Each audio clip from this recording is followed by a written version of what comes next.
گاز بزنم. اومدم بابا اومدم. غذا غذا غذا غذا غذا غذا. چه بویی. دارید چی کار میکنید؟ داریم غذا میخوریم. غذا میخورید؟ بله غذا میخوریم. خودت وقت دادی گفتی غذا میخوریم. شما به این میگین غذا؟ پلپم قیمه به اینجا افتادگی تو عمرت ندیدی. 10% فیبر، 20% املاح، 70% چربی. این غذا نیست.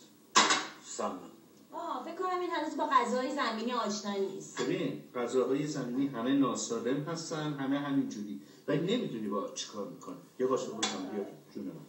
ربات غذا نمیخوره. برو بابا این 61 هم که راه به راه غذا میخورد از ما هم بیشتر میخورد. برای همین تولید 61 ها متوقف شده. برای اینکه نمیدونن چی به دردشون میخوره و چی به دردشون نمیخوره. چی کار میکنی؟ من جون کردم این غذا رو درست کردم.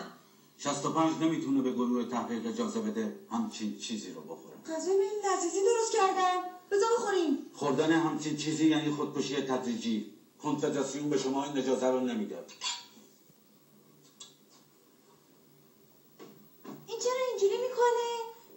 گفتیم 65 میاریم باهاش زندگی میکنیم و ببین اگه شهاب بود الان خیلی بهمون خوش میگذشت. البته خب این پیشرفته تره. خب منم دلم برای شهاب تنگ شده. خب پس ما چی بخوریم ها؟ اینجوری بگذره از گرسنگی میمیریم. غذای تایید شده و دارای گواهینامه کیفیت از کنفدراسیون.